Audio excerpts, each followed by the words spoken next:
katanya itu. Ini saya ingatkan. So now we are going to the next presentation, Pak Mark Peters. The keris through the eyes of foreign collector. Right, Pak Peter? Pak Peter, Pak Mark. Yes, yeah. Yeah.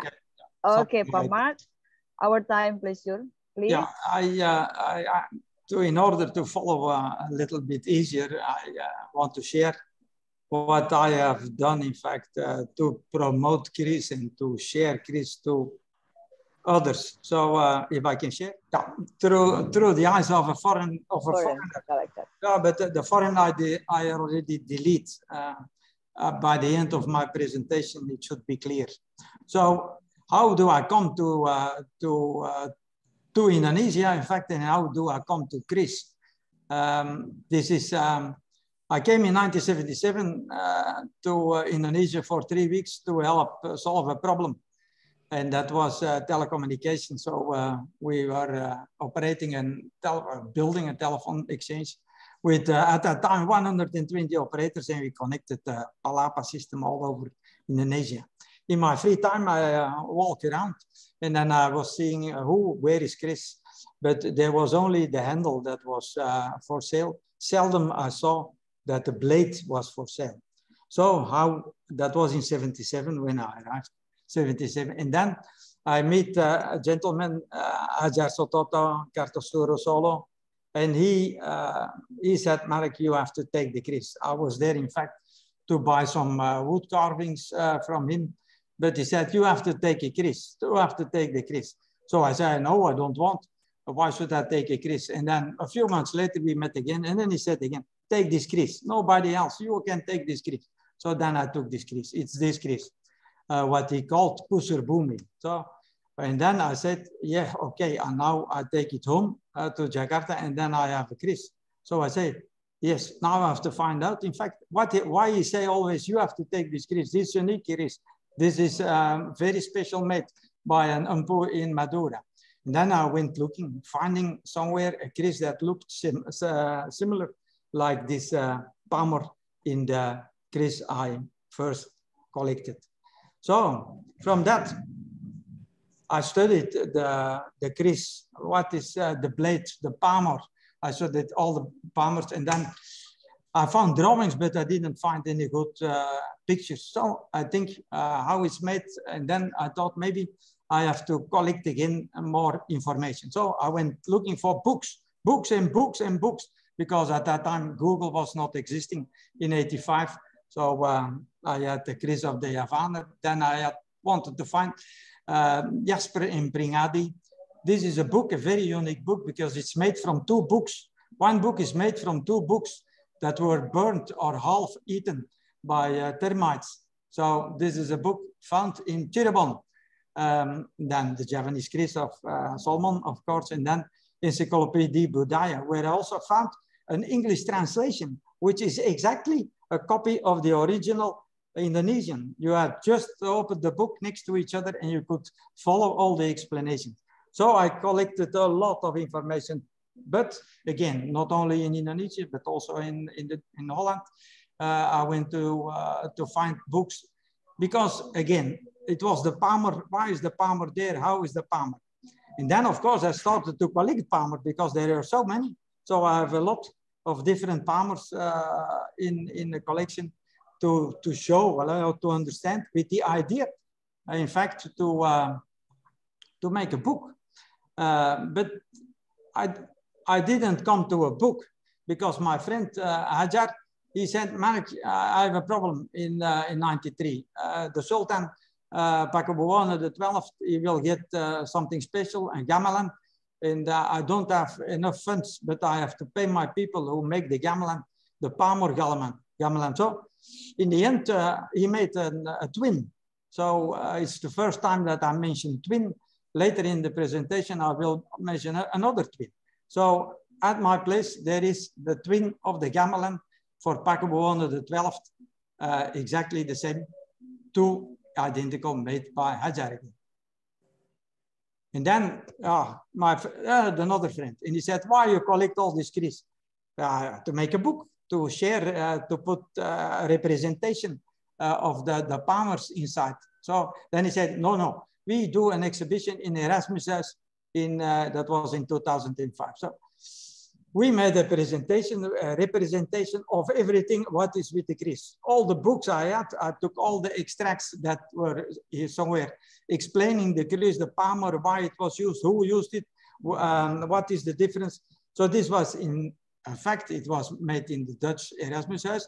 It was intended to more or less to introduce to foreigners, but in the end there were more Indonesians coming to watch my collection and to give comments on what I collected at that time. Then Ajar had, like Danu said, he had the idea, why palmer? And that was in a long time ago, more than 20 years ago. Why we don't use palmer for other creations? And then he made Gunungan, Bima, also a gong, all with palmer. And then I think this is a very interesting application. That is when you come into my house, the door will be opened by a handle made of palmer. So all my doors have palmer. Not many have this, I think, and that is again created by Hajar Satota with the University of Kesenian in Jogja, in Solo. So this is an application which is something new, different, but that is more than 20 years ago. Yeah. So, and again, to explain, I made books because people, I had friends said, we want to buy a Christ, but what is the Christ? So I made small descriptions. Each time I made Christ myself for the ambassador, and also was for a boss of a telecom company I worked for. Mata was Mark Tronteso, who wanted to have a Christ. It's made also in Solo. Both are made in Solo. And then I made a description. So they get a small book, only 20 pages, and then they know exactly, easy to understand, what is this Christ, what form is it, what Dapur is it, where is it originating from, and what is the good thing, what is the alter ego that is in the Christ for the owner. So this is something I try to help people that if they buy a Christ, that really they understand and really appreciate this more than just buying an antique pieces of Indonesia. Yeah, I've given lectures in Heritage Society, also several. And then I talk a little bit of my experience, my coincidence that are happening with the Christ. So if you see what Raffles wrote in the history of Java, he said Christ is worn by all classes as an article of the dress, and that must have been around 1800, so more than 200 years ago. So in 94, then the first eBay appeared, and then I had a look and I found there a Christ from 18th century, so from 1800 and plus, that was for sale in the UK. And then why was it for sale in the UK? Because Raffles, when he was heading Indonesia, he confiscated in Jogja a lot of weapons, a lot of Christs. Those have been taken to England, and now at that time they were slowly releasing, selling these Christs because probably they were taken by soldiers from Raffles to United Kingdom. The funny thing, again, a coincidence is here, that on the picture, the left side, this is a Christ which I had in my collection, and on the right side was the Christ that I had bought for $96 even on eBay. And it's exactly the same. It's also from Jogja and probably made by the same Empu. So this is a coincidence that, because you couldn't see it. When the pictures of the Christ, it was totally rusty. There was no palmer visible, but I had the feeling maybe this is a good Christ. So that was the Christ who went from Jogja to the UK and is back in Indonesia. This Christ was cleaned during the opening of the exhibition in the Erasmus House.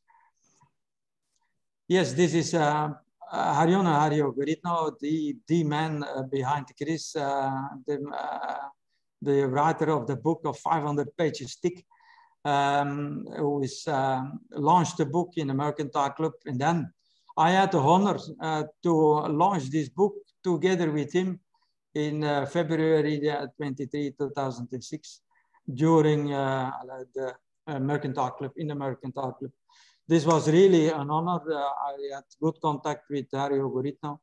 Unfortunately, he passed away several years ago.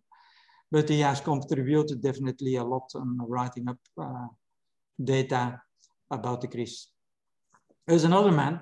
This is Dietrich Drescher. Dietrich Drescher is also the man who is behind relaunching the CRIS in Indonesia. In fact, unfortunately, I have to say that he was a sailor and was traveling around, and then had the idea why there is no CRIS anymore made. So he collected some sands, and that's on the left side of the picture below, from the southern part on the beach in South Java. And he made a knife from it with palm oil. I did compare that with the Kujang, and in the Kujang, it's the similar. So I think Kujang also was being made in the past from the same kind of sand along the beach, the black sand that was welded together in a new form of the CRIS. So Dietrich, when I met him, I said, I want to find good pictures. I want to find good pictures of palm oil. And then he said to me, huh, you know, in your hometown, there is the biggest collection. And I said, wow, in my hometown, coincidence again. So in my hometown, that's in Antwerp, in Belgium, there, where I was born, there is a collection. And the collection is from Chris Christoffel. Chris Christoffel was a captain in the KNIL from 1896 till 1910. And he was the Captain Kecil, so the small captain, but he was very fierce. He had no scruples. He was used by the Dutch representing the KNIL, the head of the KNIL, to send him everywhere to solve problems and to suppress rebellions. And he took a lot of these weapons to Europe. He ended up to be marrying to the daughter of the governor of Antwerp, and then the daughter could convince that before he would sell the total collection, he would sell it to the Ethnographisch Museum, the Ethnographical Museum. And there it's huge, it's huge collection, but it's also other weapons, swords, even cannons, all that he has. But he was a very fierce fighter, and he passed away in Antwerp on the age of 98, so very old. Kecil, Captain Kecil, he was only 1.50 meters, but he was sent to any place, and particularly he did a lot of harm in Aceh. This exhibition is still exposed in the museum in Antwerp, the museum at Schelde. So I took the ambassador a long time ago to the museum, the Indonesian ambassador, Avazu Groseno, just to show him that in fact there is a rich heritage from Indonesia in Antwerp, taken by force. Now everybody says something, there is mystic. So there is something in the CRIS. So I can only share what I saw, what I didn't see, in fact. But I had to go in 1994 to Singapore, and then by that was Satu Suro, the first of Suro. So they wanted to clean my CRIS, so there were some people. And I told my wife, make some pictures, make pictures. So when I came into the house after my trip, the pictures were already developed, and my daughter said, hey, Papa, we have Casper, we have a Casper in the house. You can see, it's very clear. The Casper is going around. So this is, again, coincidence. that disappears. It's never happened on the camera, only one time that evening. So in fact, this is a tribute to Hajar Sotota. And the tribute is in fact more than a tribute, because we, coincidence or not, are twins. We are born on the same day, only in a different country, 27th of March, 1951. So strange thing happened. Unfortunately, Mastota passed away in August 2013. So this is my presentation. I must say I stopped in after the exhibition in Erasmus. I stopped a little bit being very active. So I do now not bring the Kris to the world, but I do bring bamboo to the world. Since 2009, I have a company in Yogyakarta where we make bamboo plants, which we send to all over the world. But I will say the same, like Danu said, we should start in Indonesia to appreciate bamboo in Indonesia. On the left side, that is a laminate is made from bamboo, and the handle is a root from Philostachys bamboo out of China. Thank you. Terima kasih. Wow.